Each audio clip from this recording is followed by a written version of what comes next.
तो hello guys, welcome back to my channel. और ये हमारा तीसरा वीडियो है, हमारी टीचिंग एप्टीट्यूड सीरीज का तीसरा वीडियो है। इसके पहले दो वीडियो ऑलरेडी हो चुके हैं जिसमें हम लोगों ने कवर किया था टीचिंग एप्टीट्यूड के basic characteristic and basic requirements, level of teachings and characteristic of learners. So these two topics we have already covered. Next आज की वीडियो में जो कवर करने वाले हैं वो है factors affecting teaching and other these things, कि कौन से ऐसे फैक्टर्स हैं जो टीचर को अफेक्ट करता है, लर्नर को अफेक्ट करता है, what are the support material, instructional facilities, learning environment and institutions. So अगर आपने प्रीवियस ईयर्स के क्वेश्चंस देखे होंगे, अगर आप एक सीरियस एस्पिरेंट्स हैं तो आपने प्रीवियस ईयर्स के क्वेश्चन पेपर ज़रूर देखा होगा। उससे आपको आइडिया लगा होगा कि जो टीचिंग एप्टीट्यूड का सेक्शन है वो हमारे फर्स्ट पेपर, जो यूजीसी नेट का फर्स्ट पेपर है, उसमें कितना इम्पॉर्टेंट रोल प्ले करता है। टीचिंग एप्टीट्यूड सेक्शन का सबसे यूनिकनेस ये है कि ये सबसे आसान सेक्शन है फर्स्ट पेपर का एंड हाई स्कोरिंग है। आसान कैसे है? क्योंकि इसमें आपको कोई ऐसी फैक्चुअल इंफॉर्मेशन नहीं मगअप करनी है, ना ही रटना है, कुछ ऐसा रट्टा लगाने वाली कोई चीज़ नहीं है इसमें। बस आपको कॉन्सेप्ट की जो बेसिक अंडरस्टैंडिंग अगर है आपको, तो उसके थ्रू उसका यूज़ करके आप कॉमन सेंस से क्वेश्चन को सॉल्व कर लेंगे। तो ज़्यादातर मेरे वीडियोस में मेरा फोकस ये रहता है कि मैं आपको ये सिखाऊं कि आपका अप्रोच कैसे रहेगा। आपको यूट्यूब में बहुत सारी वीडियोस मिल जाएंगी टीचिंग एप्टीट्यूड से रिलेटेड, या आपको बुक मिल जाएंगी बहुत सारी ऐसी, लेकिन मेरा मेन फोकस है कि आपको इम्पॉर्टेंट चीज़ें एक्सप्लेन करना, और उससे भी इम्पॉर्टेंट चीज़ ये है कि आपको ये सिखाना कि आपको अप्रोच कैसे करना है टीचिंग एप्टीट्यूड के सिलेबस को, और जो प्रीवियस ईयर्स के क्वेश्चन की प्रैक्टिस कैसे करनी है, जहाँ पर हम स्मार्ट गेसिंग, एलिमिनेशन मेथड, ये सब चीज़ें सीखेंगे। तो ज़्यादातर कॉम्पिटिशन में ये चीज़ें सिखाई जाती हैं, चाहे वो स्टेट पीसीएस हो या आईएएस का हो। ये जो हमारा यूजीसी नेट है, इसकी एग्जामिनेशन में कोई एलिमिनेशन मेथड नहीं सिखाता है, राइट। तो सबसे इम्पोर्टेंट चीज़ है कि यहाँ पर भी हम अपने यूजीसी नेट में अगर हमें हाई स्कोर करना है, तो ज़रूरी नहीं है कि हम सारे कंटेंट कवर करके जाएंगे तभी हाई स्कोर होगा। हमें स्मार्ट अप्रोच आना चाहिए जिसमें हम एलिमिनेशन मेथड का यूज़ करेंगे एज वेल एज स्मार्ट गेसिंग का भी यूज़ करेंगे। तो आज के वीडियो में पहले हम लोग लेक्चर सेक्शन को कवर करेंगे, इसके बाद से हम क्वेश्चन की प्रैक्टिस करेंगे, राइट। सो यस, वीडियो में आगे मूव करने से पहले मेरी एक छोटी सी रिक्वेस्ट है, अगर आप मेरे वीडियो चैनल में नए हैं तो प्लीज़ सब्सक्राइब दी चैनल। आपको मेरे चैनल में JRF net paper 1 and paper 2 में पॉलिटिकल साइंस सब्जेक्ट के से रिलेटेड वीडियोस मिलते रहेंगे। और आपको अगर ज़रा भी फ्रूटफुल हो रहे हों ये वीडियोस, आपको हेल्प मिल रही होगी नेट जेआरएफ में, तो आप मेरे वीडियोस को सब्सक्राइब करें, लाइक करें एंड शेयर ज़रूर करें। So let's move in the video. Next आज हम पढ़ने वाले हैं learners characteristic. We have already covered this topic in the last video, so I'm leaving this portion. Yes, so आज का टॉपिक का जो हमारा सिलेबस है आज की वीडियो का, वो है factors affecting teaching related to teacher, learner and these other things. तो पहला टॉपिक हम करेंगे कि कौन से ऐसे फैक्टर्स हैं जो टीचर को अफेक्ट करते हैं, या कौन से ऐसे फैक्टर्स हैं जो मैटर करते हैं एक टीचर के लिए। सो जैसे कि आपको पता है कि डिग्री सिर्फ एक डिग्री क्या है, एक प्री रिक्वायरमेंट है एक पोजीशन के लिए। बट डिग्री होने से ही सिर्फ ये नहीं डिसाइड हो जाता है कि जो टीचर है वो क्वालिटी एजुकेशन आपको देगा। तो एजुकेशनल क्वालिफिकेशन एक प्री रिक्वेस्ट है, मतलब एक बेसिक रिक्वायरमेंट है। जैसे कि हम नेट जेआरएफ करेंगे तो नेट क्या है, बेसिक रिक्वायरमेंट है असिस्टेंट प्रोफेसर बनने के लिए, इसके बाद ही आप अप्लाई कर पाएंगे, राइट। तो एजुकेशनल क्वालिफिकेशन क्या हो गई, आपके बेसिक रिक्वायरमेंट्स हैं। ये एक फैक्टर है जो मैटर करता है, getting it. Next, skills. So सिर्फ डिग्री होने से ही आप एक अच्छे टीचर नहीं बनते हैं, आपके पास स्किल्स होना बहुत ज़रूरी है। और कौन कौन सी ऐसी स्किल्स हैं जो मैटर करती है एक टीचर के लिए।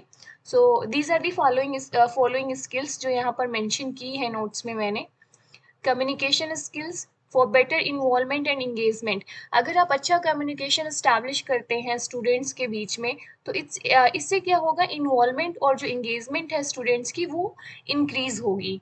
नेक्स्ट, टीचिंग एड्स इफेक्टिवली, मतलब आपको जो टीचिंग एड जैसे आईसीटी है, आपका इंफॉर्मेशन कम्युनिकेशन टेक्नोलॉजी का सही यूज़ करना आना चाहिए, आपको कंप्यूटर चलाना आना चाहिए, राइट।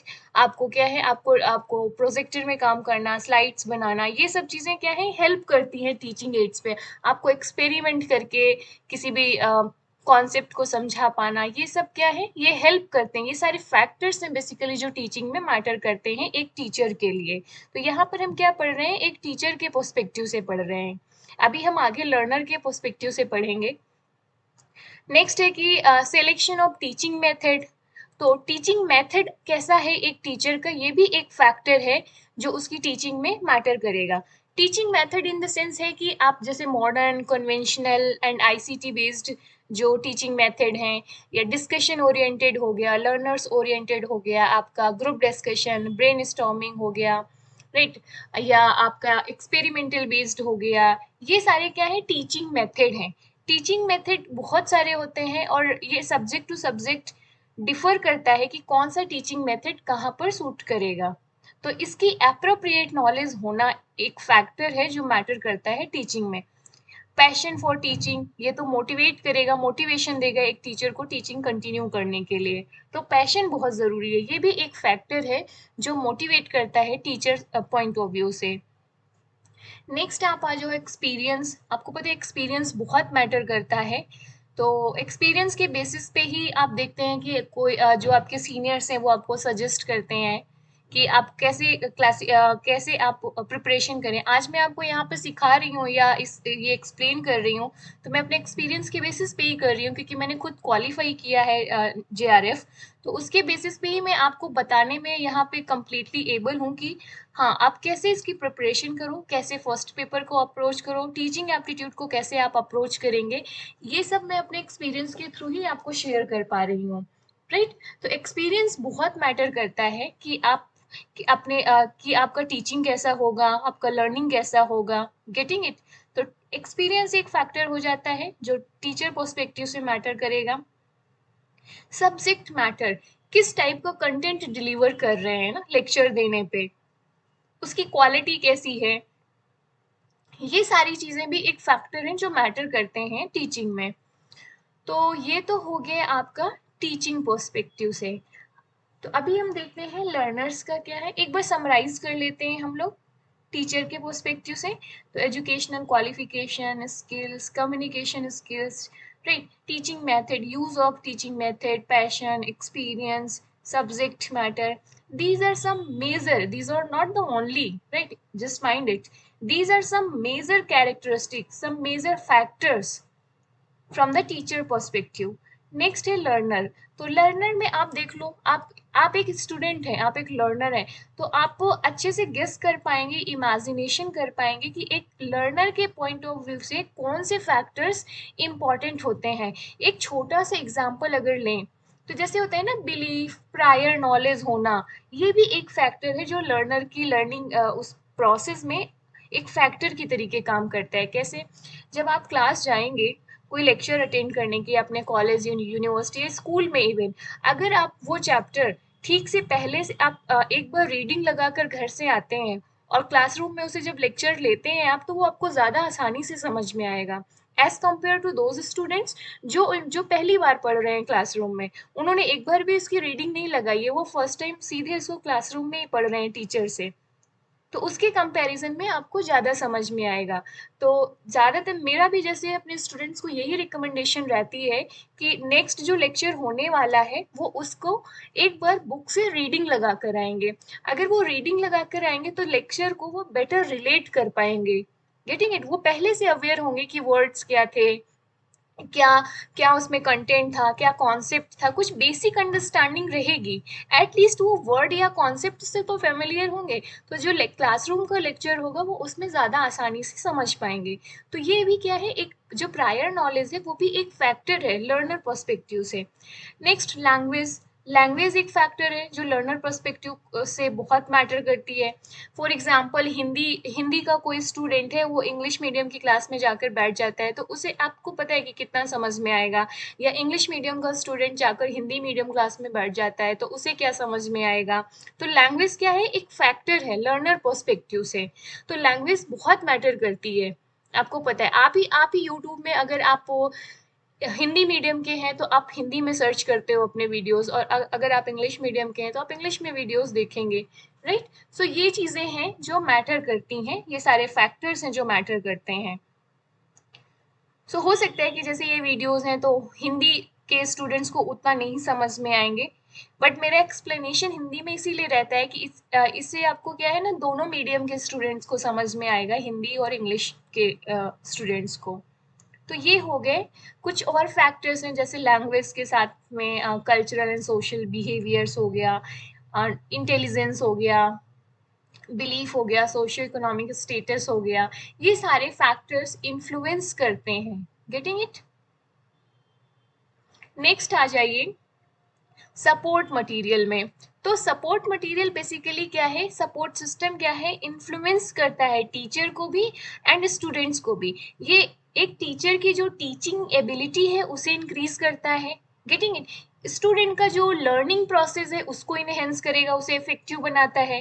टीचर के लिए टीचिंग जो स्ट्रेटजीज है, टीचिंग मेथड है, उसको उसको उसको इम्प्रूव करेगा, इफेक्टिव बनाएगा।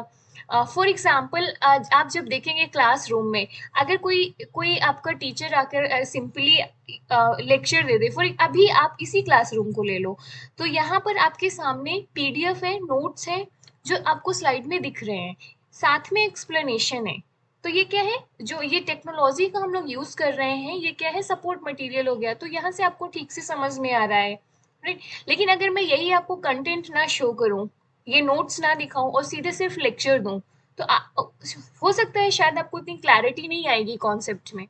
तो ये सारे क्या है, सपोर्ट मटेरियल्स होते हैं। ये एक क्या है, ये भी फैक्टर्स हैं जो इन्फ्लुएंस करते हैं या इम्पैक्ट करते हैं टीचर्स एंड लर्नर्स दोनों को ही।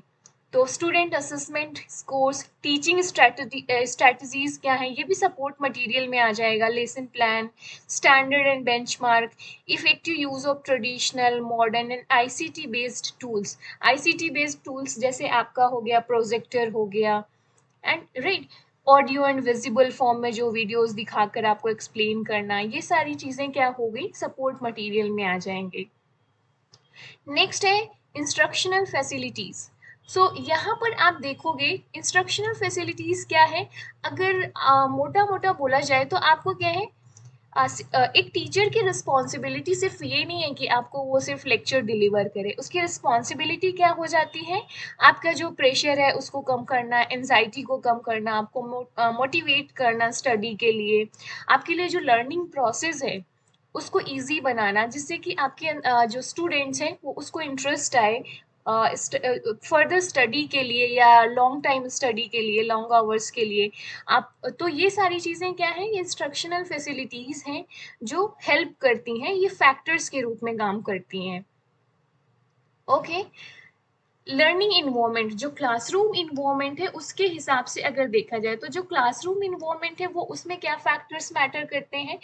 सो classroom environment basically maintained by both teacher and students, दोनों की रिस्पॉन्सिबिलिटी होती है क्लासरूम को मेंटेन करने का, जो इन्वायरमेंट है लर्निंग इन्वायरमेंट उसको मेंटेन रखना, राइट। अगर मान लीजिए आपके स्टेटमेंट में आ जाए कि जो क्लासरूम का इन्वायरमेंट है, लर्निंग इन्वायरमेंट, वो कौन मेंटेन ओनली टीचर मेंटेन करता है, तो ये स्टेटमेंट गलत हो जाएगी। या ओनली स्टूडेंट मेंटेन करता है, तो ये भी जो ये स्टेटमेंट है वो गलत हो जाएगी आपके आंसर में। सो दोनों की रिस्पॉन्सिबिलिटी है, teacher as well as students, की वो क्लासरूम का जो लर्निंग इन्वायरमेंट है उसे मेंटेन रखें। नेक्स्ट नेक्स्ट आप देखोगे कि yes, socio economic factor, so economical and social background ये भी मैटर करता है दोनों का, स्टूडेंट्स का या टीचर का, ये क्लासरूम इन्वायरमेंट में भी। सो फॉर एग्जांपल बहुत सारी चीज़ें हैं, जैसे मान लीजिए आप छोटी सी बात कर लीजिए, जैसे On the other side, if teacher is a less paid in terms of salary, this also impact his thinking level कि मुझे तो बस इतना ही मिल रहा है, मैं क्यों इतनी मेहनत करूं या क्यों मैं एफर्ट्स करूं इनको अच्छा क्वालिटी वीडियोस का देने के लिए। इसीलिए आप देखेंगे कि ज़्यादातर जो यूट्यूब एजुकेटर्स होते हैं उनकी एक रिक्वेस्ट होती है कि आप उनके वीडियोस को लाइक करें, शेयर करें, सब्सक्राइब करें चैनल को। क्यों? इससे क्या है, उन्हें मोटिवेशन मिलेगा क्वालिटी वीडियोस बनाने के लिए या वीडियोस को कंटिन्यू करने के लिए, आपके लिए और अच्छा कंटेंट लाने के लिए। क्या मिलता है? मोटिवेशन मिलता है कि अच्छा मेरे स्टूडेंट्स की स्ट्रेंथ 100 है, 50 है, 10 है या 200 स्टूडेंट्स हैं, 500 स्टूडेंट्स हैं। तो ये होते हैं ना, इससे मोटिवेशन आता है कि अच्छा 500 स्टूडेंट्स हैं, मुझे मेरी रिस्पॉन्सिबिलिटी है जो 500 स्टूडेंट्स हैं उनको टीच करना, उनका फ्यूचर मेरे हाथ में है। तो इससे क्या होता है, एक मोरल सेंस क्रिएट होता है, और जब मोरल सेंस क्रिएट होगा तो मोटिवेशन आएगा, राइट। तो ये क्या करेगा, ये भी सारे क्लासरूम या टीचिंग या लर्निंग प्रोसेस को इन्फ्लुएंस करते हैं। Getting it? दैट्स वाई, इसलिए मैं भी रिक्वेस्ट करना चाहूंगी आपसे यहाँ कि आप मेरा चैनल सब्सक्राइब करें, लाइक एंड शेयर ज़रूर करें। और आपको पता ही है मैं ऐसा क्यों कह रही हूँ, क्योंकि इससे मोटिवेशन मिलेगा ऐसे वीडियोस बनाने के लिए। You all are so smart, समझ में आ गया आपको? ओके, नेक्स्ट मूव करते हैं एक्सपेक्टेशन। ये भी एक फैक्टर है जो क्लासरूम को या जो लर्नर है उसको ये अफेक्ट करता है। कैसे? एक्सपेक्टेशन क्या है? फॉर एग्जांपल किसी स्टूडेंट के पेरेंट्स हैं, उन्हें उन्हें उन्हें एक्सपेक्टेशन है, ये एक साइकोलॉजिकल फैक्टर के रूप में काम करता है एक्सपेक्टेशन। तो वो जैसे 12th बोर्ड एग्जाम में क्या होता है, जो पेरेंट्स हैं वो इतना प्रेशर डाल देते हैं, आपको 90 प्लस लाना है, आपको 95% लाना है, 99% लाना है। तो जो स्टूडेंट होता है उसमें क्या होता है, प्रेशर क्रिएट होता है, और ये प्रेशर जब स्ट्रेस में बदल जाता है तो जो स्टूडेंट होता है, he or she is not able to perform effectively. तो इसीलिए बोला जाता है कि ये अच्छी चीज़ नहीं है, स्टूडेंट में प्रेशर डालना अच्छी चीज़ नहीं है। क्लास को हमेशा क्या है, प्रॉपर इंजॉय के साथ, जॉय के साथ टीचिंग करना चाहिए, उसे इंटरेस्टिंग बनाना चाहिए, जिससे कि स्ट्रेस नहीं हो, पैनिक नहीं होना चाहिए स्टूडेंट्स को। ये सबसे ज़्यादा काम पता है कब आता है? ये जब आप एग्ज़ाम हॉल में एंटर करते हो। एग्ज़ाम के पहले जैसे ही नोटिफिकेशन आ जाएगा, फॉर्म आ जाएगा, स्टूडेंट्स को क्या लगता है, अरे अब तो नोटिफिकेशन आ गया, एप्लीकेशन भी सबमिट हो गए, एग्ज़ाम डेट भी डिक्लेयर हो गई, अब मैं क्या पढूं, क्या रिवाइज करूं, क्या छोड़ूं। ये सारा एग्ज़ाम के पहले स्टूडेंट्स को स्ट्रेस या एंजाइटी ज़रूर होती है। बट ये आपको स्ट्रेस और एंजाइटी मतलब लेने की ज़रूरत ही नहीं है, क्योंकि इससे क्या होगा, आपकी परफॉर्मेंस कम होती है, राइट। ये अब ये सिर्फ ये मैं प्रैक्टिकली भी कह रही हूँ अपने अपने एक्सपीरियंस से, और मैं आपको ये साइकोलॉजिकली जो आपके टीचिंग एप्टीट्यूड में मेंशन है आपके सिलेबस में। तो टीचिंग एप्टीट्यूड सिर्फ आपके कंटेंट के लिए ही ज़रूरी नहीं है, ये बहुत ज़रूरी है आपके बिहेवियर को चेंज करने के लिए, राइट। सो क्या है, अपनी प्रैक्टिकल एक्सपेक्टेशन रखिए, स्ट्रेस को एकदम भी नहीं लेना है, आपको बेसिकली बेटर टाइम मैनेजमेंट करना है, बेटर परफॉर्म करने के लिए स्ट्रेस बिल्कुल भी नहीं लेना है कि अब तो एग्जाम आ गया, क्या पढूं, क्या छोड़ूं, क्या रिवाइज कर लूं। You have to do your best, syllabus को जितना मैक्सिमम कवर कर सकते हैं करें, डेली के टारगेट्स बनाएं और शॉर्ट नोट्स बनाएं, प्रीवियस ईयर्स के क्वेश्चन पेपर को आप सॉल्व कर सकते हो, प्रैक्टिस कर सकते हो, राइट। तो ये सारी चीज़ें मैटर करेंगी।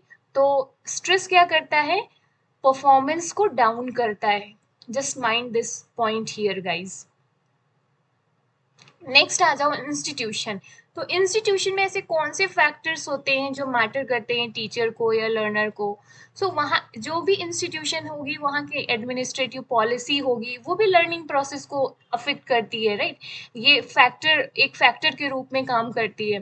फॉर एग्जाम्पल जो इंस्टीट्यूशन है उसकी पॉलिसी ये है कि जो एजुकेटर्स हैं उनको वो अलाउ नहीं करेंगे, वो अपना मेथड यूज करने के लिए या इनोवेशन के लिए अलाउ नहीं करेंगे या मोटिवेट नहीं करेंगे।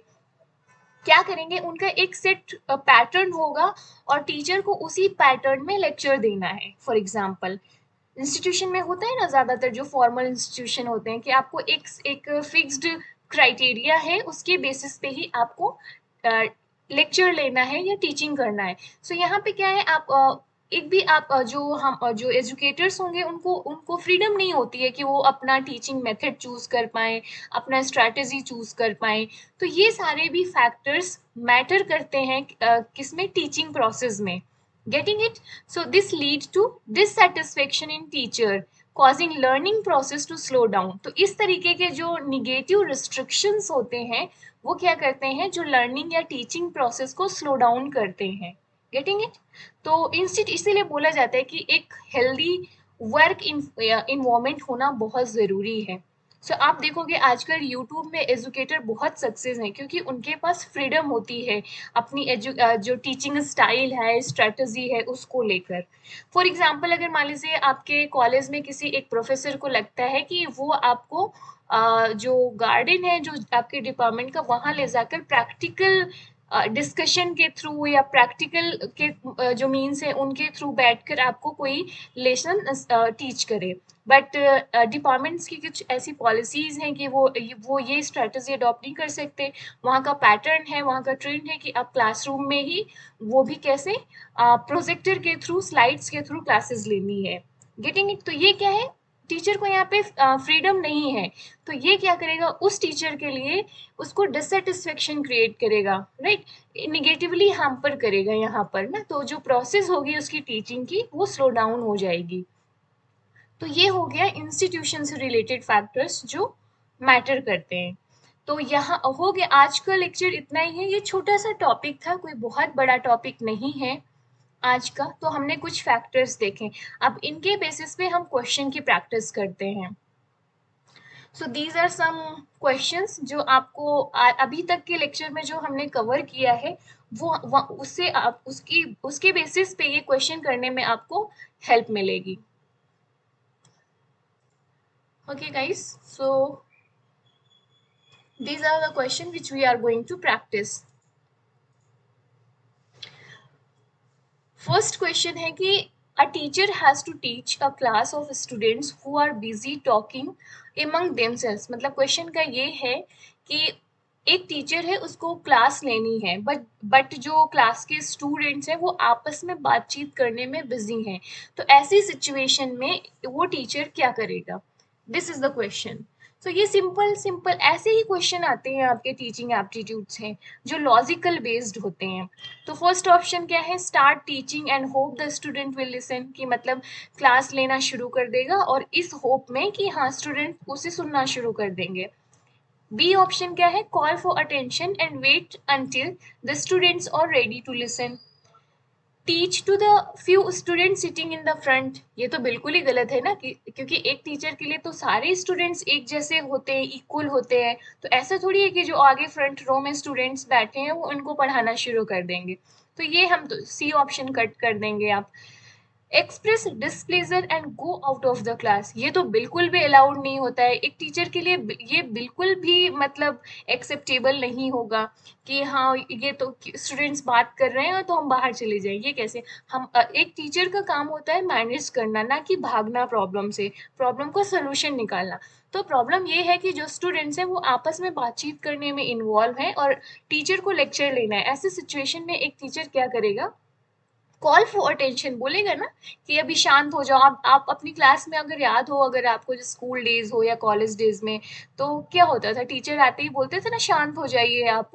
तो बट यही यही एक हेल्दी ऑप्शन है जो एक टीचर ऑप्ट करेगा, राइट? कि call for attention and wait until the students are ready to listen, right? तो बाकी के सारे ऑप्शन क्या है, हम इन्हें निगेट कर देंगे। तो आंसर ये सिंपल सा लॉजिक पे बेस्ड है, कॉमन सेंस पे है।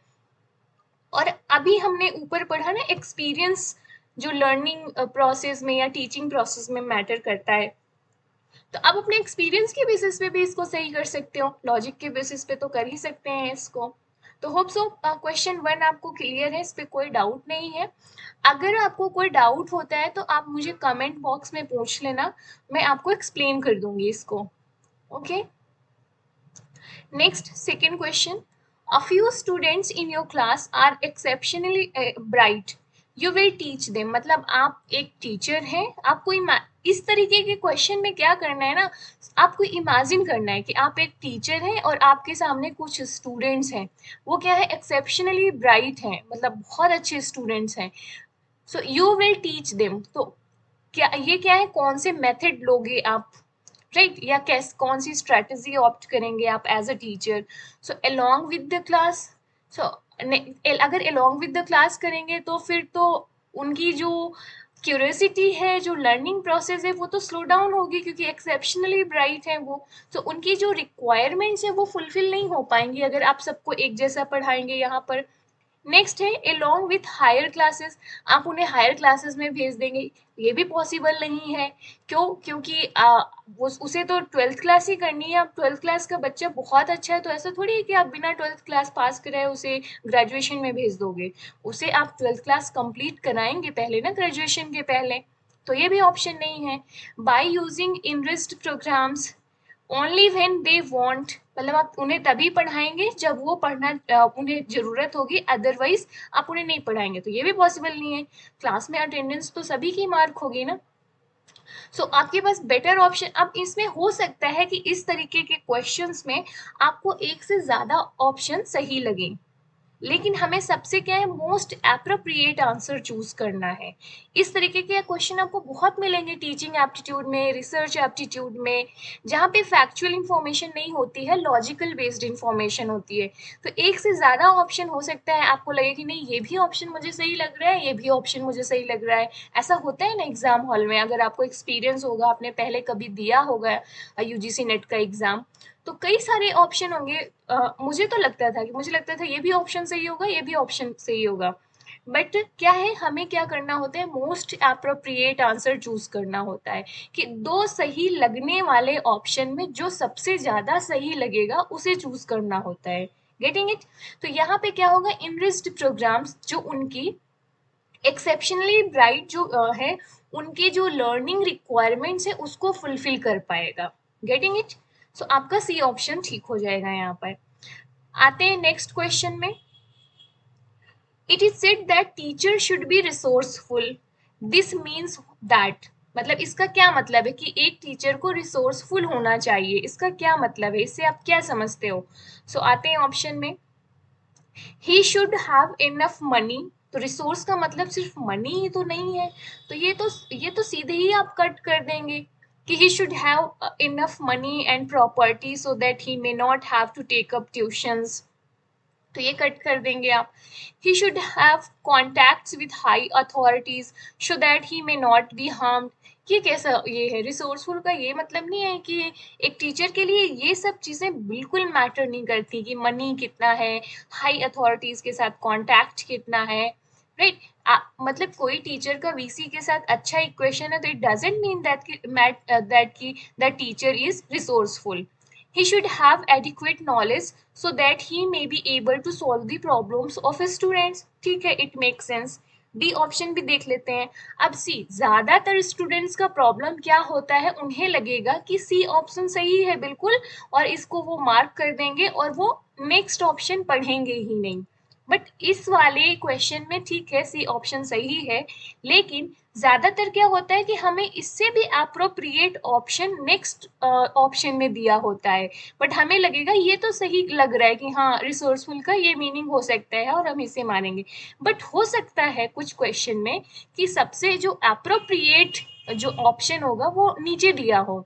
जैसे मैंने बताया कि एक क्वेश्चन में हो सकता है आपको एक से ज्यादा सही आंसर लगेंगे, लेकिन हमें कौन सा ऑप्ट करना होता है, most appropriate answer. Getting it? तो हमें इस चीज के लिए यहाँ पर हम सिली मिस्टेक्स ना करें, ऐसे क्वेश्चन में हमें सारे ऑप्शन को ध्यान से पढ़ना होता है और फिर उसमें से मोस्ट अप्रोप्रिएट चूज करना होता है। Getting it? तो हम ऑप्शन सारे ही पढ़ेंगे। So he should have good reputation among student so that authorities may not be able to take any positive measures against them. Really ऐसा होता है क्या गाइज? ऐसा नहीं होता है बिल्कुल। तो आपको यहाँ से सारे ऑप्शन से समझ में आ रहा होगा कि रिसोर्सफुल की जो एक्चुअल मीनिंग क्या हो सकती है या आइडियल मीनिंग क्या हो सकती है, वो सी ऑप्शन में है कि that he should have adequate knowledge so that he may be able to solve the problems of his students. This is the meaning of कि एक टीचर रिसोर्सफुल है या रिसोर्सफुल होना चाहिए. Getting it? सो होप ये आपको समझ में आया होगा, इस पे कोई डाउट नहीं है. बढ़ते हैं नेक्स्ट क्वेश्चन में. So effectiveness of teaching, just a minute guys. Yes, so effectiveness of teaching has to be judged in terms of, मतलब टीचिंग की इफेक्टिवनेस को आप कैसे जज करोगे कि किसी टीचर की जो टीचिंग है वो इफेक्टिव है या नहीं है. सो देखते हैं ऑप्शन. कोर्स कवरेज, मतलब किसी टीचर ने कोर्स कवर कर दिया तो क्या उसकी टीचिंग इफेक्टिव हो जाएगी? No. Students interest, learning outcomes of a student, use of teaching aids in the classroom. जरूरी नहीं है कि कोई एक टीचर अच्छा प्रोजेक्टर यूज कर रहा है, बढ़िया सी स्लाइड्स बना के ला रहा है, राइट, एंड लैपटॉप का यूज कर रहा है, तो क्या आप टीचिंग इफेक्टिव हो जाएगी? कोई गारंटी नहीं है इसकी. Getting it? स्टूडेंट्स इंटरेस्ट, तो स्टूडेंट का इंटरेस्ट है उस टीचर के लिए, तो ये भी जरूरी नहीं है, ये आपको एक ऑप्शन हो सकता है. अगर हमें इस क्वेश्चन में एक से ज्यादा ऑप्शन चूज करना होता तो हो सकता है हम ये ऑप्शन चूज कर लेते, लेकिन अभी इस क्वेश्चन में हमें सिर्फ एक आंसर चूज करना है. बट हमें यहाँ पर दो ऑप्शन, थोड़े ये भी ऑप्शन थोड़ा ठीक लग रहा है कि हाँ हो सकता है, बट हमें क्या करना है, मोस्ट अप्रोप्रिएट आंसर चूज करना है. तो ए को आपने कट कर दिया, डी को कट कर दिया. अब हो सकता है स्टूडेंट्स को इन दो ऑप्शन में कंफ्यूजन हो सकती है. अब यहाँ पर हम क्या करेंगे, इसे कैसे चूज करेंगे? तो आप देखो ना, ब्रॉडर सेंस में कौन बात कर रहा है, स्टूडेंट इंटरेस्ट. ठीक है, ये एक फैक्टर है, but learning outcomes of the student ज्यादा मैटर करेगी ये डिसाइड करने पे कि टीचिंग इफेक्टिव थी या नहीं. क्योंकि जब टीचिंग इफेक्टिव होगी तभी तो स्टूडेंट का जो लर्निंग आउटकम्स है वो अच्छा होगा. फॉर एग्जाम्पल, मैं आपका आज ये वीडियोस में मैं आप लेक्चर ले रही हूँ टीचिंग एप्टीट्यूड का, तो अगर आप अपने एग्जाम में यूजीसी नेट के फर्स्ट पेपर में मेरे वीडियोस देखकर एक दो क्वेश्चन कुछ कर पाते हैं, चाहे वो एलिमिनेशन मेथड से करें या कंटेंट बेस्ड मेथड से, कंटेंट पे बेस्ड आंसर दें, या किसी भी, या आप मेरे अप्रोच जो मैंने डिटेल में बताया है उसके थ्रू आप सिलेबस कवर कर पाते हैं, इसके थ्रू ही अगर आप कुछ क्वेश्चन सही कर पाएंगे, कुछ स्कोर अपना इम्प्रूव कर पाएंगे, तो क्या है, स्टूडेंट्स का लर्निंग आउटकम्स बढ़ा. तो इससे आप जज करेंगे ना कि नहीं टीचर की जो टीचिंग है वो इफेक्टिव है. तो आपको अभी होप सो समझ में आ गया होगा कि व्हाट इज द, आप किसी भी टीचर की जो टीचिंग स्ट्रैटेजी, मेथड है, स्टाइल है, उसे कैसे जज करेंगे. Effectiveness of teaching has to be जज in terms of learning outcomes of the student. Getting it? So hope so कि इस क्वेश्चन में भी आपको कोई डाउट नहीं होगा. नेक्स्ट आते हैं, one of the most powerful affecting teaching effectiveness is related to the. So यहाँ पे कह रहा है कि कौन सा ऐसा मोस्ट पावरफुल फैक्टर है जो टीचिंग इफेक्टिवनेस से रिलेटेड है. कुछ मिलता जुलता क्वेश्चन है, टीचिंग इफेक्टिवनेस, इससे क्वेश्चन भी आता है इस कॉन्सेप्ट से कि आप कैसे बता पाएंगे कि कोई टीचिंग इफेक्टिव है या नहीं है. तो एक तो हमने देख लिया ऊपर वाले क्वेश्चन में, जहाँ हमने देखा था कि लर्निंग आउटकम्स के बारे में, इससे पता करेंगे आपकी टीचिंग इफेक्टिव है या नहीं. अभी फिफ्थ क्वेश्चन में देखते हैं. तो social system of the country, economic status of the society, prevailing political system, educational system. Teaching effectiveness का कोई लेना देना नहीं है आपके पॉलिटिकल सिस्टम से, यहाँ पे इकोनॉमिक स्टेटस से या सोशल सिस्टम से. टीचिंग इफेक्टिवनेस किससे रिलेटेड है? सबसे आपको सीधा सा दिख रहा है, टीचिंग किससे रिलेटेड है? एजुकेशनल सिस्टम से. Getting it? आपका जो टीचिंग है किससे रिलेटेड हो गया? एजुकेशनल सिस्टम से. तो ये तीनों ऑप्शन तो ऐसे ही हम बाहर कर देंगे, तो एक ऑप्शन क्या ठीक हो जाएगा आपका, यहाँ पे राइट आंसर क्या हो जाएगा? Educational system. नेक्स्ट आ जाते हैं, as a teacher select the best option to ensure your effective presence in the classroom. अब आपको अपने आप को इमेजिन करना है कि आप एक टीचर हैं और ये पूछ रहा है क्वेश्चन. सी, मैंने ये मेथड आपको पहले भी बताया है कि क्वेश्चन को आपको खुद को एक्सप्लेन करना है, क्वेश्चन को क्या करना है, ब्रेक करना है फॉर बेटर अंडरस्टैंडिंग कि क्वेश्चन की डिमांड क्या है. आज चाहे आपका टीचिंग एप्टीट्यूड के क्वेश्चन हो, चाहे आपके रिसर्च एप्टीट्यूड के क्वेश्चन हो, इन दोनों ही सेक्शन के क्वेश्चन आप इसी तरीके से सॉल्व कर सकते हो। क्वेश्चन को क्या करना है, आपको ब्रेक करना होता है और उसे खुद को एक्सप्लेन करना होता है कि क्वेश्चन की डिमांड क्या है, क्वेश्चन पूछ क्या रहा है। तो जैसे यहाँ पे क्या पूछ रहा है, कह रहा है कि अगर आप एक टीचर हैं तो इसमें से जो नीचे 4 ऑप्शन दिए गए हैं उसमें से कौन सा ऑप्शन आप चूज करेंगे ताकि क्लासरूम में इफेक्टिव प्रेजेंस रहे स्टूडेंट्स की। किसकी प्रेजेंस, स्टूडेंट्स की प्रेजेंस। तो देखते हैं क्या है ऑप्शन। पीयर कमांड यूज करेंगे, use of peer command, making aggressive statements कि नहीं नहीं चलो आओ नहीं तो थप्पड़ मारूंगा, डंडे मारूंगा, टाइप ऑफ एग्रेसिव स्टेटमेंट्स। तो क्या ऐसे स्टूडेंट्स आ जाएंगे? नहीं, बिल्कुल नहीं। तो बी ऑप्शन को कट कर दिया। पीयर कमांड, आप कोई कमांड नहीं देंगे वहां पे, सो ये आप ए भी गलत आप हटा देंगे, एलिमिनेट कर देंगे। Adoption of well established posture. देखते हैं नेक्स्ट, बीइंग अथॉरिटेरियन। आप अथॉरिटेरियन भी होंगे आप तो कोई आप किस कोई कोई राजा थोड़ी है, कोई कोई किंग थोड़ी है आप जो कि अपनी प्रजा को इंस्ट्रक्शंस दे रहे हो, एक अथॉरिटेरियन रूल एस्टैब्लिश कर रहे हो क्लासरूम में, तो स्टूडेंट्स आना शुरू कर देंगे। तो इन सब में हो सकता है आपको adoption of well established posture का मीनिंग ना समझ में आए। जब आप मान लीजिए आपके एग्जाम में ऐसे क्वेश्चन आ गए कि आपको नहीं समझ में आ रहा है कि ये कैसे हो सकता है, इसका क्या मतलब है, बट ऐसे क्वेश्चन को हम एलिमिनेशन मेथड से सॉल्व करते हैं। आपको पता है कि अथॉरिटेरियन वाला आंसर हो नहीं सकता, एग्रेसिव स्टेटमेंट्स देने वाला ऑप्शन हो नहीं सकता है, यूज ऑफ पीयर कमांड हो नहीं सकता, तो आपके पास ओनली ऑप्शन बचा कौन, adoption of well established posture. तो आप इसको ही सही मानेंगे ना, क्योंकि बाकी सारे तो एकदम ही गलत हैं। तो आपको सी का मीनिंग समझ में आ रहा है या नहीं आ रहा है, बट बाकी सारे गलत हैं, इसलिए आंसर आपका सी हो गया। सो इस तरीके के बहुत सारे क्वेश्चन आपको आपके पेपर में मिलेंगे। तो एग्जाम हॉल में हम बैठ के सोचने लग जाते हैं ये तो सही नहीं है, फिर हम कोई भी इनमें से मार देंगे। ऐसा नहीं करते हैं, इसे ही कहते हैं स्मार्ट अप्रोच, एलिमिनेशन मेथड, कि जो हमें पता है कि ये तो पक्का पक्का गलत है तो उसे हम पहले ही हटा देंगे। Getting it? तो ये यहाँ पर आंसर हो गया आपका सी। चलो आगे का क्वेश्चन देखते हैं। होप सो आपको समझ में आ रहा है कि जो टीचिंग एप्टीट्यूड के कुछ क्वेश्चन है उनको डील कैसे करना है। Greater the handicap of the students coming to the educational institution, greater demand on the. कह रहे हैं कि हैंडीकैप के जितने ज़्यादा स्टूडेंट्स एजुकेशनल इंस्टीट्यूशंस में आने लग जाएंगे, उससे किस चीज़ की डिमांड बढ़ेगी। सिंपल सा क्वेश्चन है।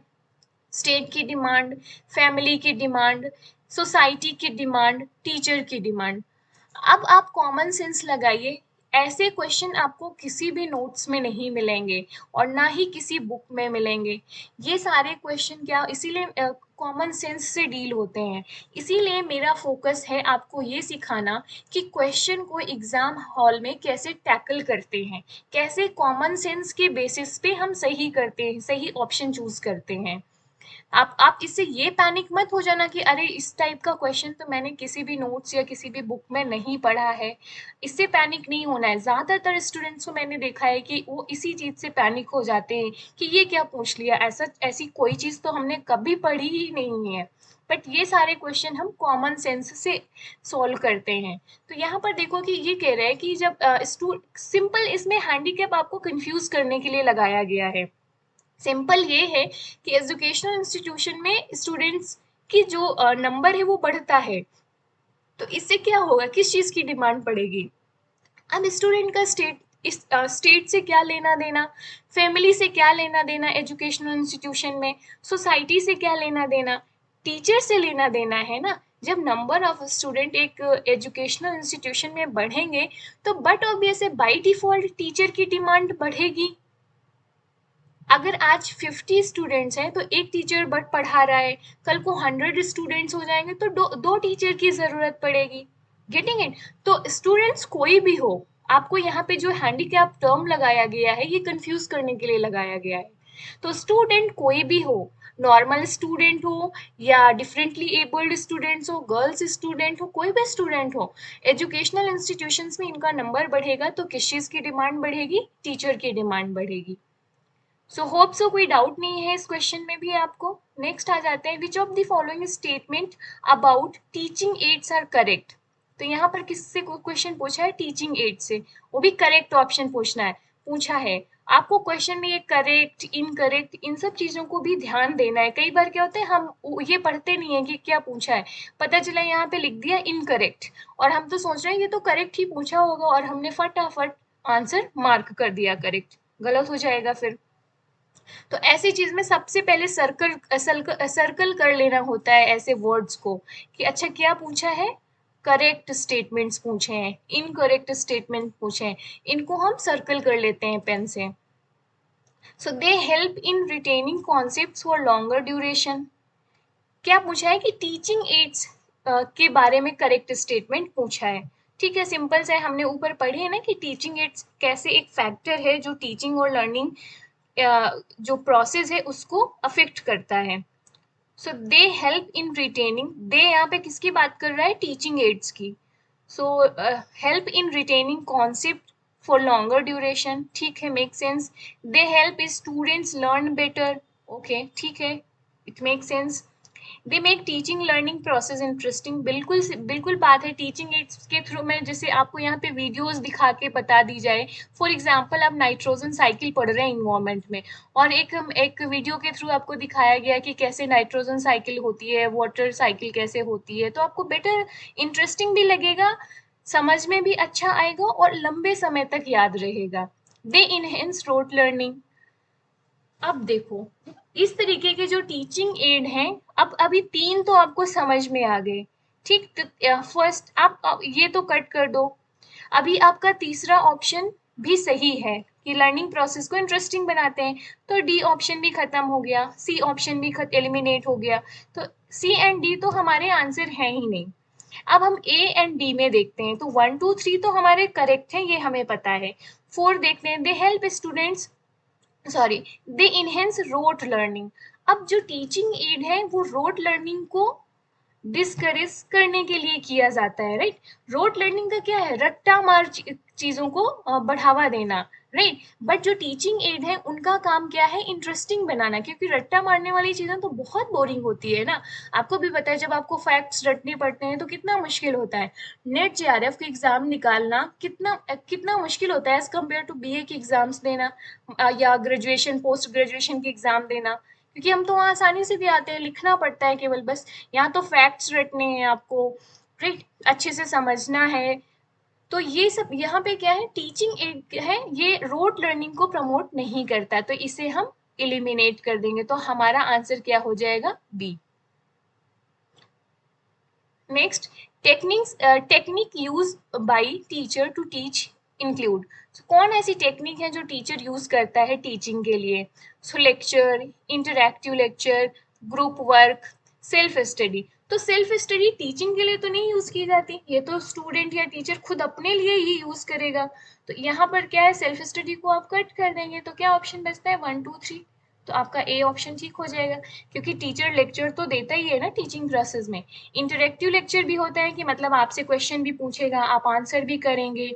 ग्रुप वर्क भी होता है, जैसे ग्रुप डिस्कशन हो गया, ग्रुप असाइनमेंट हो गया, ये सब चीजें तो होती हैं टीचिंग प्रोसेस में। सेल्फ स्टडी तो सिर्फ अपने लिए होती है, उसका टीचिंग से क्या लेना देना, गेटिंग इट। तो हम क्या करेंगे, 4 को हटा देंगे और हमारे पास ऑप्शन क्या बचेंगे, 1 2 and 3।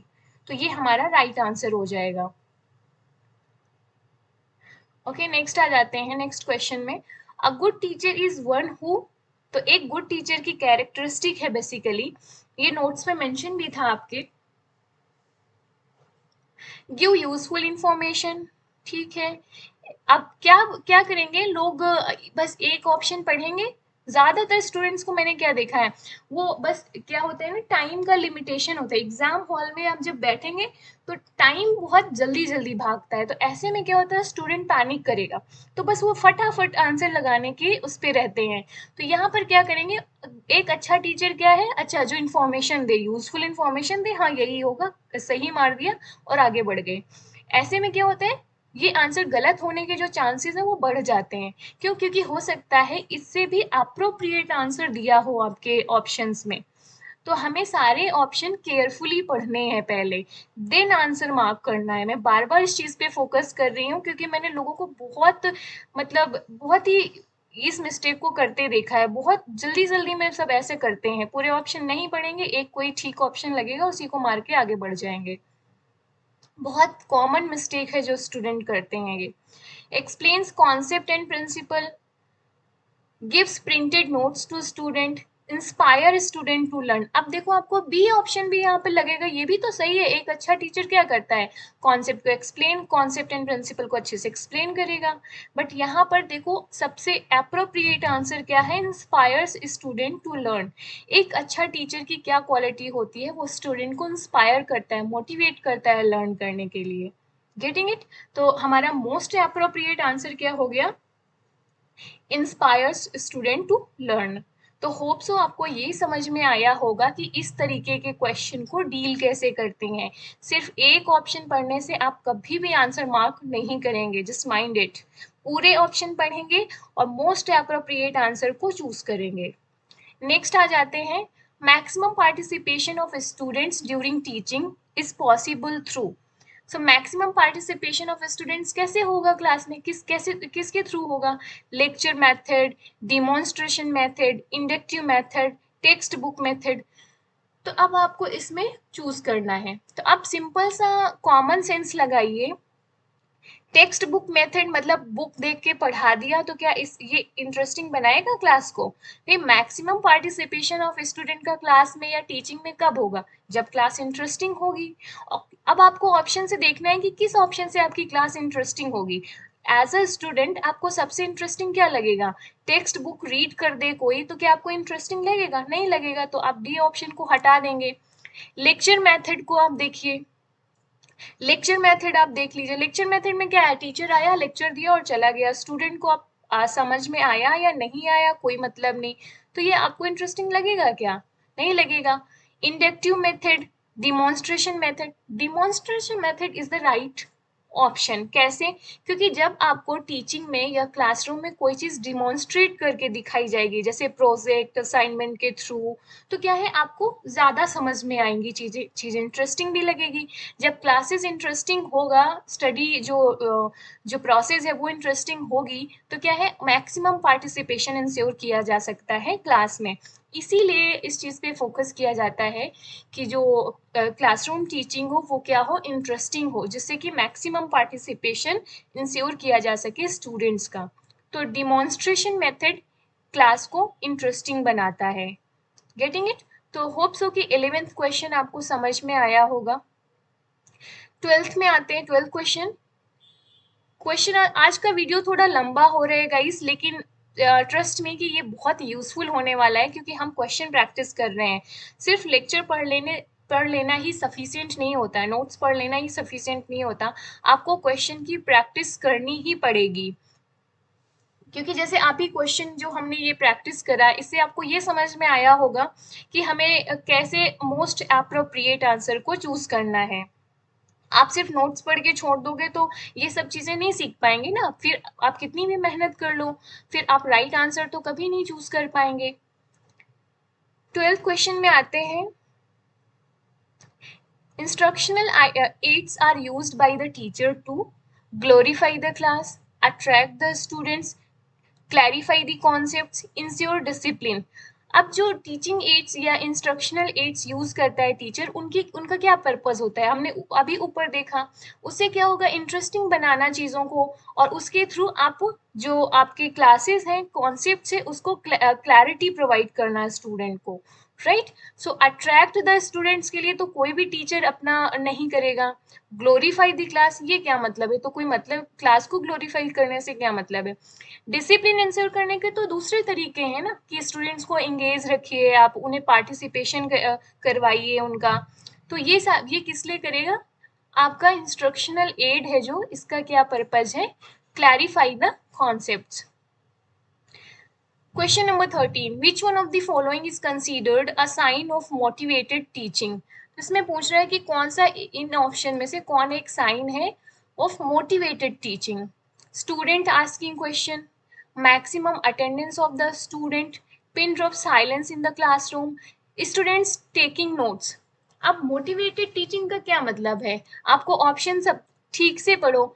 मैक्सिमम अटेंडेंस एक क्लास में है, इसकी कोई गारंटी नहीं है कि जो टीचिंग है वो मोटिवेटेड टीचिंग है, मतलब इंटरेस्टिंग टीचिंग है या कुछ आप ऐसा कर सकते हो।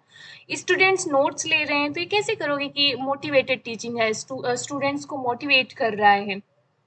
साइलेंस भी ज़रूरी नहीं है कि इसकी गारंटी, क्योंकि हो सकता है डर की वजह से कोई आपका खड़ूस सा टीचर है या प्रोफेसर है तो आप उसकी डर की वजह से साइलेंट हो, ये भी तो हो सकते हैं ना। तो यहाँ पर सबसे मोस्ट अप्रोप्रिएट आंसर क्या हो जाएगा? Students asking questions. Asking question में क्या होगा कि मतलब क्लास इंटरेस्टिंग है, पार्टिसिपेटिव इन नेचर है और स्टूडेंट्स इंगेज हैं टीचर्स के साथ में, फुल कॉन्सेंट्रेशन भी है। तो यहाँ पे ये क्या है?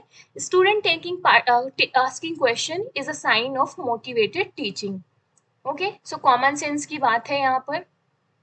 नेक्स्ट 14th क्वेश्चन, what should be the role of teacher in meeting the individual differences?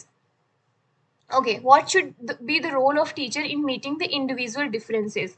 तो इंडिविजुअल मतलब मान लीजिए स्टूडेंट टू स्टूडेंट में डिफरेंसेस हैं, ऐसे में टीचर का क्या रोल होता है? Just wait. Try to know the abilities, interest, aptitude of the individual. तो एक टीचर के लिए तो पॉसिबल नहीं है ना कि हर एक सिंगल स्टूडेंट्स की एबिलिटीज और इंटरेस्ट को जानने या समझने बैठेंगे। B option, try to adjust the curriculum as per the needs of individual. तो ऐसे तो 50 स्टूडेंट्स हैं तो 50 स्टूडेंट्स के अकॉर्डिंग तो सिलेबस नहीं मॉडिफाई किया जा सकता। Both A and B and none of this. तो इसमें से आपका क्या हो जाएगा? What should be the role of teacher. आप फिर से क्वेश्चन में जाओ, फिर से क्वेश्चन को पढ़ो और फिर से करो। तो यहाँ पे पूछा है अब सी। ज्यादातर स्टूडेंट क्या करेंगे कि पहला ऑप्शन देखेंगे और करेक्ट मारेंगे, बट यहाँ पे सी ऑप्शन में बोथ ए एंड बी दिया हुआ है, मतलब ए भी सही है बी भी सही है या नन ऑफ दी अबव। इस तरीके भी के भी क्वेश्चंस होंगे कि डी ऑप्शन में नन ऑफ दी अबव या ऑल ऑफ दी अबव दिया होगा। तो हमें लगेगा चार ऑप्शन दिए हैं और हम इनमें से एक चूज कर लिया, हमें सेकंड अच्छा लगा कि हाँ ये एकदम इसकी डेफिनेशन है और हमने उसे सही कर दिया। बट जब आप लास्ट नीचे डी में देखोगे उसमें दिया होगा ऑल ऑफ दी अबव या नन ऑफ दी अबव, तो हो सकता है आपका वो आंसर सही हो। तो इसलिए सारे ऑप्शन पढ़ लेना बहुत ज़रूरी होता है। So try to know the abilities, interest and aptitude of the individual, ठीक है। Try to adjust the curriculum as per the, try मतलब कोशिश करनी चाहिए, पॉसिबल तो नहीं है बट जितना मैक्सिमम पॉसिबल हो उस चीज़ को किया जा सकता है। ट्राई टू नो, ठीक है। तो यहाँ पे ऑप्शन क्या हो जाएगा आपका? Both A and B. 15th question, the following are some of the ways of teaching learning। तो ये आपका दिया हुआ है कि ये क्या है, कुछ तरीके हैं, कुछ वेज हैं टीचिंग एंड लर्निंग के। और इसमें क्वेश्चन क्या पूछा है? विच ऑफ द फॉलोइंग, यहाँ पे मेन क्वेश्चन आपका नीचे दिया हुआ है, which of the following combination is likely to produce best communication. Okay, तो यहाँ पे कितने ऑप्शन दिए हुए हैं? 1 2 3 4 5 6। ओके, 6 आपके ये इतने कुछ ऑप्शन दिए हुए हैं और इसमें ये बेसिकली लिस्ट है और इसमें से इस सबको करेक्ट स्टेटमेंट देखने हैं। So the following some of the ways of teaching learning, people's activity, okay, demonstration, lecture, dictation of notes, memorizing answers of probable questions, discussion, reading of textbook. So इसमें से which of the following combination is likely to produce best communication? So आपका communication होना चाहिए, getting it। तो अब हम देखते हैं कि किस ऑप्शन में communication नहीं हो रहा है। ओके, सो हम देख रहे हैं कि जो डिक्टेशन ऑफ नोट्स है ये क्या है? वन वे होता है, टीचर आपको बोलेगा और आप लिख रहे होंगे। तो डिक्टेशन ऑफ नोट्स क्या है? कम्युनिकेशन एस्टैब्लिश नहीं कर रहा है, गेटिंग इट। तो डी को हम एलिमिनेट कर देंगे। तो अब देखेंगे किस ऑप्शन में डी है, उस ऑप्शन को एलिमिनेट कर देंगे। तो यहाँ पर डी है आपके, ये डी है, यहाँ पर डी है आपका, तो इसको एलिमिनेट कर देंगे, तो ये तो सी एंड डी तो हो नहीं सकते हैं आपके।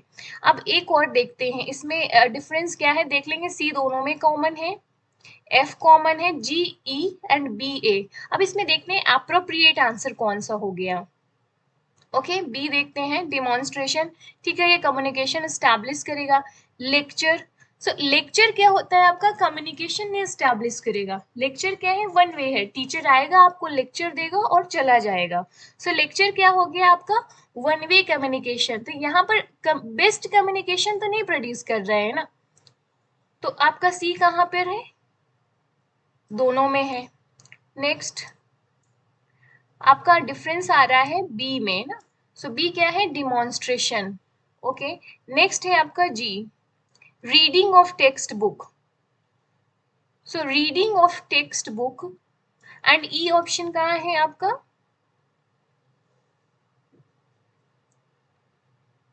ये memorising answer of probable question.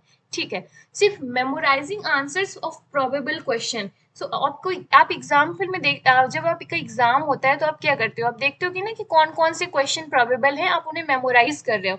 तो मेमोराइज करना है क्या कम्युनिकेशन स्टैब्लिश कर रहा है, नहीं कर रहा है ना, तो आपने ई ऑप्शन को कट कर दिया। तो ई ऑप्शन कहाँ पर है, यहाँ पर है। तो आप, आपका क्या है, ये तीनों ऑप्शन आपके एलिमिनेट हो गए। तो आपके पास क्या ऑप्शन बचा, ए।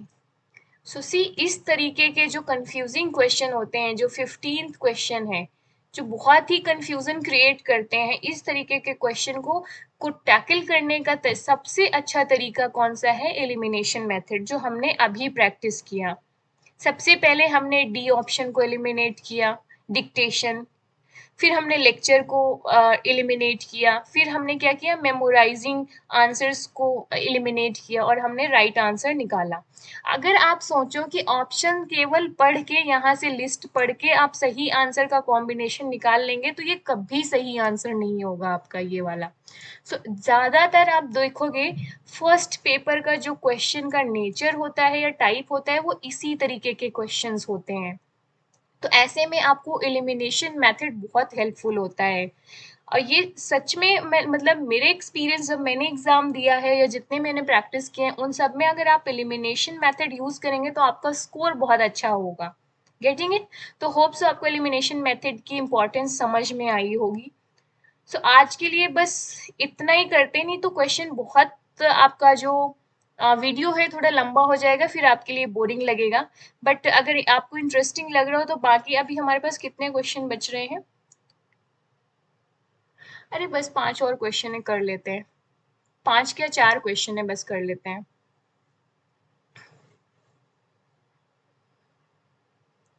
Okay, which of the following is not a sign of being gifted,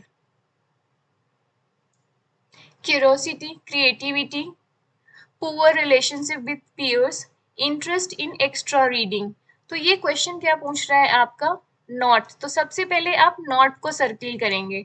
not a sign of being gifted, मतलब ये होता है ना कि ये स्टूडेंट तो गॉड गिफ्टेड है, तो ये हम किस उसकी एक्स्ट्रा ऑर्डिनरी स्किल्स देखकर कहते हैं, उसकी क्रिएटिविटी देखकर कहते हैं, राइट। तो क्यूरियोसिटी हो सकता है आपका गिफ्टेड हो, क्रिएटिविटी हो, इंटरेस्ट इन एक्स्ट्रा रीडिंग हो, नॉवेल्स एंड ऑल।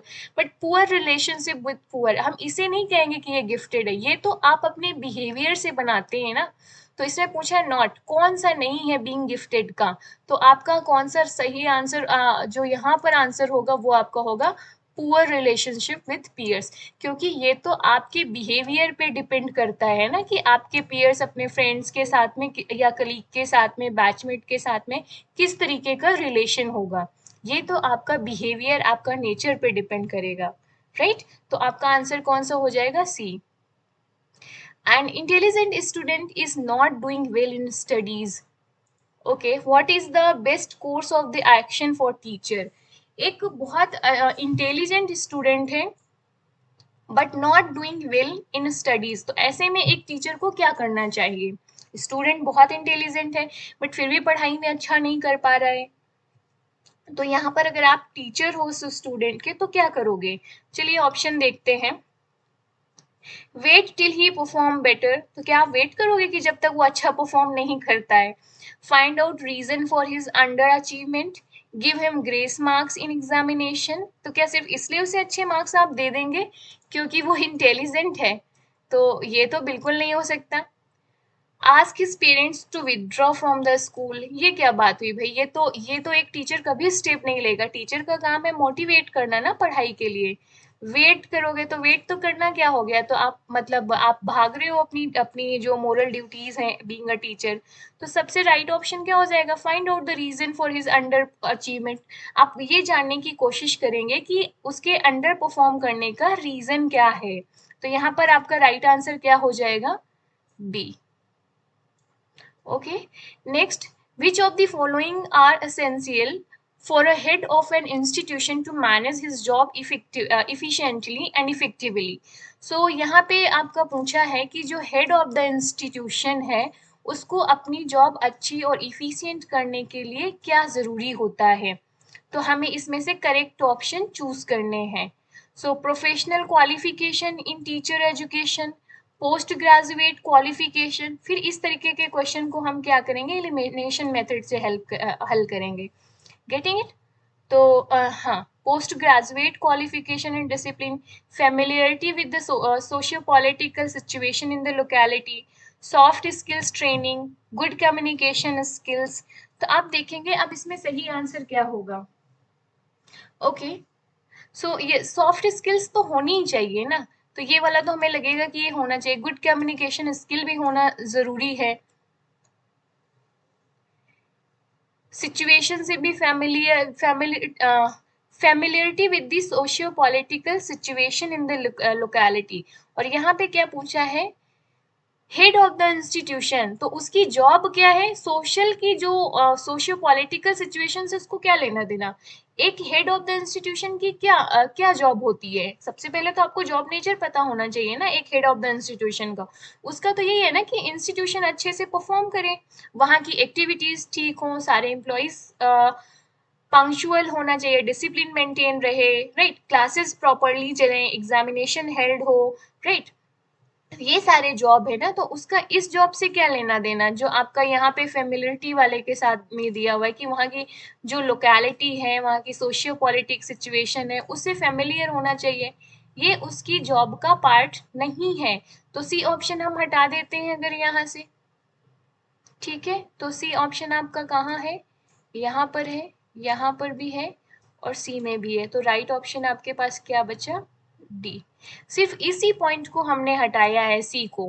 किस बेसिस पे? क्योंकि ये उसकी जॉब का हिस्सा नहीं है। तो हमने टीचर वाला जब नोट्स में पढ़ा था कि टीचर के लिए कौन कौन से फैक्टर्स मैटर करते हैं, तो उसमें एक्सपीरियंस था, सब्जेक्ट मैटर था, एसेंशियल क्वालिफिकेशंस थी। तो professional qualification, post graduate qualification, ये क्या है? ये एसेंशियल क्वालिफिकेशन में आ जाएंगी टीचर की। Getting it? एक्सपीरियंस हो गया आपका, ये सब चीजें, सॉफ्ट स्किल्स हो गई, ये सारे कहाँ पे आ जाएंगे?